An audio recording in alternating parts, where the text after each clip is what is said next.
안녕하십니까? 반갑습니다. 코로나19로 인해 사회적, 경제적으로 어려운 상황에 놓여 있지만 늘 건강하시고 좋은 일들만 가득하시길 마음으로 기원합니다. 제 강의에 늘 깊은 관심과 격려에 감사드리며 생활 속에 조금이라도 도움이 되실 수 있도록 더욱더 좋은 내용으로 다가갈 것을 약속드리겠습니다. 네, 복을 부르는 힐링풍수 제83강을 시작하겠습니다. 이번 시간은 지난 시간에 이어 계속해서 풍수에서 매우 중요한 명당의 조건에 대해 짚어보고 그와 더불어 재물운을 유도하는 물의 중요성과 황금색과 관련된 인테리어 색상에 대해서도 그동안의 강의 내용을 토대로 정리해 보겠습니다. 집안 사람들의 건강과 성공 그리고 발전 등을 위해서 행운과 복을 부르고 좋은 에너지를 유도하는 명당의 조건과 경제적 풍요를 유도하는 물의 중요성과 황금색의 기운에 대해서도 다시 한번 생각해보는 시간을 가져보겠습니다. 역은 고대 동양 문화 사상의 시원이며 우주 대자연의 운행 법칙과 생장 소멸의 변화 원리 그리고 사회적인 진화 법칙을 설명한 심오한 학문이라 할 수 있습니다. 역은 역경 또는 죄역으로서 유교의 중요한 경전의 하나로서 오경 중에서 으뜸의 자리에 놓여 예로부터 왕도학 또는 제왕학의 하나인 치도의 학문으로서 자리 잡아왔습니다. 아시다시피 사선은 논어, 맹자, 대학 중용을 가리키고 오경은 역경, 시경, 서경, 예기, 춘추를 말합니다. 역은 인간의 기륭화복을 논단하는 전북서이자 심원한 철학을 담은 근본 학문이며 인간의 수양서로서 예로부터 최고의 귀감서로 지칭되어 왔습니다. 역리를 응용한 역술학 전반을 역학이라고 하며 역학의 목적은 기륭화복을 미리 알아내어 흉한 것은 피하고 길한 것을 취하는 피용취길의 지혜의 학문으로서 주어진 삶을 평화롭고 순조롭게 보다 더 행복해지려는 인간의 염원에서 생긴 것이라 할 수 있습니다. 풍수학은 바로 주역의 사상인 음양을 중심으로 이루어진 형, 리, 상, 수의 이 집합이라고 할 수 있습니다. 일반적으로 풍수학을 말할 때 음양의 기운을 형세에 따라 살피고 추리하는 이 형기학과 모양의 형태를 음양으로 수치화하여 추리하는 이기학으로 크게 나눌 수 있습니다. 사실 이기와 형기는 하나의 체로 간주할 수 있습니다. 한 면은 기이고 한 면은 상수인 셈입니다. 따라서 이치로서 정신과 도리를 삼고 기로서 형상을 삼는 것이라 할 수 있습니다. 자, 그렇다면 이 명당의 조건이란 다시 한번 말씀드리겠습니다. 풍수와 관련하여 옛말에 인걸은 지령이라는 말이 있습니다. 이 말의 의미는 산천의 수리한 기상과 산천의 둔탁한 기상에 의해서 잘나고 못난 사람이 나온다는 말과 같습니다. 인간에게 무수한 백해구공이 있듯이 땅에도 천갈래 만갈래 각기 수많은 형태를 지닌 만수천산의 변화가 있습니다. 산천이 서로 얽히고 설키어 상호 대립과 통일을 이루면서 이 연관작용을 하고 있다고 보는 것이죠. 그리고 인간은 자연의 일부이기 때문에 자연이 산과 물을 그리워하게 됩니다. 사실 이 정신이 황폐할 때 우리는 그 자연 속으로 여행을 하면서 몸과 마음을, 심신을 위안하고 수양하는 것입니다. 예컨대 이 산이 수리하고 높으며 물이 맑고 깊으면 인심이 유연하여 너그럽고 도량이 큰 인물이 나온다고 했습니다. 그리고 산과 물이 경쾌하지 못하고 협작하여서 이 조랍지 못하면 인물됨이 떨어지고 졸렬하여 소견이 좁은 인물이 나온다고 했습니다. 산의 지세가 온전치 못하고 가파르고 험하면 이 마음이 험상궂고 냉혹해서 이 표독한 자가 나온다고 했고요. 그리고 산이 높고 물이 맑고 유연하게 흐르며 이 산천이 서로 조응하듯이 유정하고 넉넉하면 그 마을이 윤택하고 이 풍요로움과 부자가 많이 나올 것이라고 예로부터 그런 말들을 했습니다. 이렇듯 산천이 맑고 수려하면 그곳에는 사는 사람들, 그곳에 사는 사람들의 마음은 물론 얼굴까지 자상하고 아름답다고 하는 것입니다. 멀리 맑고 높고 수려한 자태를 의미하는 정말 높고 높은 아주 수려한 천을 태을에 속한 산이 높이 구름 밖에 솟아서 호위하듯이 있으면 명예와 벼슬이 하늘 높이 충천할 것이라고 했습니다. 유유히 흘러가는 산천강의 물줄기를 새와 짐승의 모습을 한 형국의 산과 바위가 서로 조응하여 조화롭게 포옹하듯 휘가 맞으면 뛰어난 문장학사가 나올 것이라고 했습니다.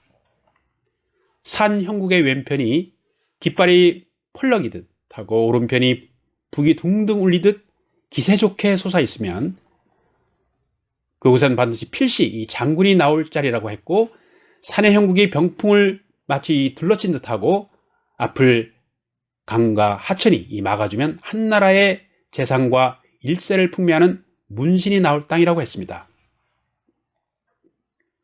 병 모양의 작은 산이 뾰족하게 위로 솟아 그러한 산형을 은병이라 했고요. 경제 분야에서 일약 세상을 놀라게 하는 사업가와 어떤 부자가 많이 나올 것이라고 했고, 또한 산이 높고 낮음이 없이 휘고 구부러져서 다정하게 서로 포옹하듯 한 것을 옥막경이라고 해서 이러한 자리를 얻으면 만인의 존경과 부러움을 사는 한나라의 명재상이 나올 땅이라고 했습니다.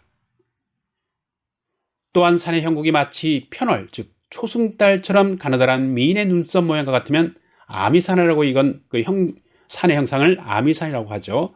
그래서 이러한 아미산의 정기를 받으면 이 한나라의 왕후가 아니면 분명 귀비가 나올 땅이라고 했고, 천마의 형국이 남방에 위치하고 옥관을 쓴 듯 머리가 번쩍 들리고 산체가 낮아서 고르고 평평하게 흘러내리다가 꼬리가 되어 툭 떨어진 형상이면 왕후가 나올 자리라고 했습니다. 또 전후 좌우로 산봉우리가 솟아나고 구불구불 굴곡하면서 기운차게 뻗어내려오면서 그 산세 형상이 아름답고 기묘하여 마치 빼어난 듯하며 크고 작은 수많은 봉우리가 주위를 둘러싼 것이 마치 삼천궁녀가 호위한 기상인 듯하면, 그리고 또 앞뒤로 이어져 벌어진 낮은 산봉우리가 마치 임금 천자를 향해서 800형화가 비치듯 한 자리는 천하를 호령하는 제왕이 나타날 자리라고 했습니다. 천산만산이 뻗어나가는 행도를 다하여 물을 만나 그치는 곳에는 반드시 참다운 진열이 있고, 여러 산이 박환, 즉 깎이고 다듬어져서 험악한 산이 깎이고 다듬어져서 정답게 옹기종기 모이는 그러한 부드러운 곳에는 반드시 포근하고 아주 아늑한 지세에는 명당이 있는 것이라고 했습니다. 산새가 배반하듯 이탈하여 모두 등을 지고 흩어져 달아나는 형상이면 집안이 파산되고 폐가하여 허망할 것이라고 했고, 한 줄기 물이 한쪽으로 기울어 맥없이 흘러 빠져나가면 관직에서 물러나고 파직당해서 명예가 뜬구름처럼 사라질 것이라고 했습니다. 산의 형국이 얽히고 설켜 마치 어지러운 듯 치맛자락에 펄럭이고 걸어놓은 형상이면 여인이 음탕하고 요부가 출현할 것이라고 했고, 물이 음택이나 양택이 위치한 당구관으로 꿰뚫고 들어오듯 나가면 자손에게 근심 있고 절손의 우려가 있다고 했습니다. 자, 물의 중요성과 풍수의 이치는 과연 어떤 관계인지 잠시 살펴보도록 하겠습니다. 물은 지구상의 모든 생물체에게 없어서는 안 될 중요한 요소라 할 수 있습니다. 우리가 살고 있는 지구상에는 92% 정도의 물이 바다에 모여 있고 나머지 8% 정도가 땅 속도는 지표상에 있는 것입니다. 물의 성질은 수축력과 흡인력이 특징이며 이 물을 형태별로 굳이 구분한다면 강물, 냇물, 바닷물, 공기 중의 수분, 도락물 등으로 나눌 수 있습니다. 기운이 모이려면 혈장을 중심으로 주위에 좋은 산이 포근하게 감싸줘야 합니다. 큰 강가라든가 바닷가 옆은 산이 감싸주지 못하고 험하다고 보므로 양택이나 음택이 있어서 좋은 길지가 되지를 못합니다. 좋은 혈은 주위에 작은 도랑이나 냇물이 잘 감싸주어야 맺히게 되는 것이라 할 수 있습니다. 물맛이 좋고 맑고 깨끗한 물은 좋은 물, 즉 길수에 속하고, 물이 맑지 못하고 흉한 물은 좋지 않은 어떤 에너지가, 기가 인체나 농작물에 들어가게 되므로 그에 따른 좋지 않은 영향은 실로 크다 하겠습니다. 경제적 가치와 물질을 위주로 한 현대사회가 개발이라는 미명으로 자연을 인위적으로 오염시키고 파괴하면서 오늘날 먹는 마시는 물조차도 마음대로 마실 수 없는 이 세상이 되었죠. 날이 갈수록 환경 문제는 인류의 존망과 관련되어 심각해져 가는데, 보호와 관련한 대책은 형식적이고 오히려 그것과는 반대로 우리의 수려한 금수강산은 하루가 다르게 맑고 순정한 모습을 잃어가고 있음을 우리가 이렇게 목격할 수 있습니다. 참으로 안타까운 일입니다. 산과 들 할 것 없이 녹지가 있는 곳은 모두 건물이 들어서거나 소수의 이해타산에 무참하게 파헤쳐져서 사라져가고 있는 실정이니까 우리 모두가 공유해야 할 쾌적한 자연 환경을 생각할 때 심히 우려되지 않을 수 없습니다. 물론 지구상의 모든 생태계를 유지하는 절대적인 기운이 바로 물입니다. 물의 중요성은 수십 번 이상을 강조해도 지나치지 않는 존재 그 자체이며 생물체와는 절대적인 관계에 있다 할 것입니다. 인간의 몸은 약 70% 정도가 물로 구성되어 있습니다. 지구상에 존재하는 모든 동식물을 포함해서 필수적으로 필요한 물은 생태계에 있어서 너무 지나쳐도 안 되지만 너무 모자라도 안 되는 것입니다. 풍수학에서 양택에 좋은 집터나 음택에 좋은 명당도 물과 적당한 균형을 이루지 못하면 좋은 기운이 모이는 명당을 이룰 수 없습니다. 산이 가면 물이 따르고 물이 가면 산이 따라야 합니다.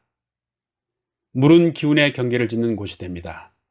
산과 물이 균형을 이룬 지역은 명당을 이룰 수 있으나 주위에 감싸주는 산이 없이 탁 트인 곳으로 큰 강이나 바닷가 가까이에는 명당을 거의 찾아볼 수 없다는 것입니다. 물론 바닷가나 큰 강가에서도 명당이 얼마든지 나올 수 있습니다. 그것은 주변에 좋은 산이 있고 물의 기운을 적절하게 조절하고 걸러주는 주변에 지형지물, 즉 역할이 있기 때문입니다. 풍수의 고전인 금난경에도 풍수의 법은 물을 넣는 것이 으뜸이고 바람을 감추는 것은 그 다음이다라고 했습니다. 예로부터 치산치수의 큰 덕목을 내세워 나라를 다스리는 근본으로 삼았습니다. 그것은 하늘과 땅의 이치를 인간과 자연을 분리하지 않고 하나의 어떤 동일한 생명체로 보는 이 자연 생명관이 그만큼 내재적으로 작용을 했다 할 수 있습니다. 오늘날에는 눈앞의 편리함과 이익만을 추구하여 자연 생태계를 경제적인 논리를 앞세워 인위적으로 물길을 돌리거나 자연의 순환을 거슬리며 생태계를 마구 교란시키고 있습니다.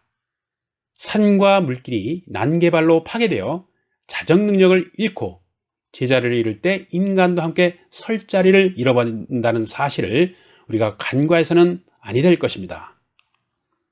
자, 재물운과 황금색의 기운의 관계에 대해서 잠시 짚어보도록 하겠습니다. 풍수에서는 몸에 착용하는 안경이라든가 반지, 귀걸이, 팔찌류 등 이 액세서리를 할 때 가능한 은이나 금으로 된 것을 선택하고 지갑, 열쇠고리 또는 라이터 등도 황금색으로 하면 재력을 유도하는 힘이 작용한다고 보는 것입니다. 우리가 살아가면서 집안의 부엌은 매우 중요하다고 봅니다. 재물운을 유도하는 황금색과 관련하여 부엌의 풍수를 이용하여 금전을 높여주는 방법도 있습니다. 집안에 돈과 재물이 들어오는 금전운은 사실 이 부엌의 방위와 환경에서 비롯된다고도 말씀드릴 수 있습니다. 주방이 집의 중심에서 볼 때 어느 방에 있느냐가 금전운에 미치는 영향이 아주 크다고 보는 것이죠. 특히 그 중에서도 금색으로 이루어진 이 부엌의 주방용품은 금전을 높여주는 중요한 요소가 된다고 풍수적으로 말할 수 있습니다. 따라서 행운을 불러오는 금색의 주방용품이 관건인데요. 예를 들면 주방의 필수품인 주전자나 냄비 등의 색깔도 가급적이면 이 보기 좋은 금색이 나는 것을 고르고 술잔이나 유리컵도 금색 무늬 테두리로 이루어진 것이 가급적이면 좋다고 보는 것이죠. 사실 우리 선조들은 황색을 명당의 의미로 보았습니다. 또한 재수를 상징한다고 보았죠. 꿈에 노란 변을 밟거나 묻히면 돈이 생긴다고 믿었고 운수도 대통한다고 믿었으며, 반대로 변을 깨끗이 치우면 재산을 탕진한다고 생각했습니다. 사실 우리 선조들은 황색을 굉장히 중요하게 여겼죠. 명당의 의미로 보았다는 것입니다. 노랑은 금과 돈을 상징하기 때문에 몸에 묻었다는 것은 소유를 뜻하고 재수가 대통한다고 생각한 것입니다. 사실 우리 관념으로 황색은 이 금을 상징할 뿐만 아니라 금의 빛깔이 누렇기 때문에 황금이라고 하는 것이죠. 이웃나라인 중국에서도 예로부터 황색은 황제를 상징하는 이 최고 권위의 색으로 인식했으며 최고의 권력을 의미하기도 합니다. 네, 복을 부르는 힐링 풍수 제83강은 여기서 마무리하도록 하겠습니다. 소중한 시간 경청해 주셔서 깊은 감사를 드립니다. 저는 제84강에서 다시 뵙도록 하겠습니다. 다음 시간에도 계속해서 주택풍수와 복을 부르는 조경에 대해 알아보도록 하겠습니다. 강의를 들으시고 공감이 가신다면 좋아요와 알림 표시를 눌러주시고, 아직 구독을 안 하신 분께서는 붉은 구독 버튼을 꾹 눌러주시고 주변 분들께도 많은 추천 부탁드립니다. 구독과 좋아요는 좋은 내용을 만들었는데 아주 큰 힘이 됩니다. 많은 응원 부탁드리겠습니다. 강의에서 자주 뵙도록 하겠습니다. 감사합니다. 늘 건강하시고 행복한 시간 되십시오.